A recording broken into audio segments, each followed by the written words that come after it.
आता ह्यांचा गोंधळ काय आहे की ह्यांच्यात एक नॉर्मलायझेशन मेथड काढली आहे.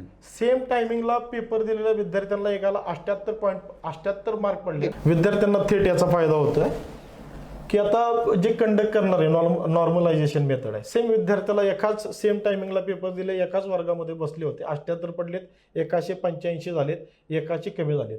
विद्यार्थ्यांवर अन्यायकारक आहे. त्या अधिकाऱ्यांना तो जो एजंट आहे त्याला सेटिंग करायला सोपं जात आहे ना. आता मागच्या वेळेस ज्ञानदीपने एक पेपर त्यांच्या क्लासमध्ये टेस्ट पेपर म्हणून काढला होता. तोच पेपर महाज्योतीने पब्लिश केला. मग त्याच्यावर ऍक्शन काय घेतली त्या ज्ञानदीपवर तुम्ही? अच्छा, काय झालं म्हटलं? सॉरी. सेम टेस्टला त्यांच्या विद्यार्थ्यांना टेस्टला जो पेपर काढला होता ज्ञानदीप कोचिंग क्लासेस मुलांसाठीचा जो पेपर काढला होता तोच पेपर महाज्योतीनं त्या एमपीएससी युपीएससीच्या एक्झामसाठी सेम आला. महा कसं काय? हे कोचिंग माफिया ह्या संस्था जे चालवतात ना, कोचिंग माफिया चालवतात. बार्टी, महाज्योती, टार्टी, सारथी.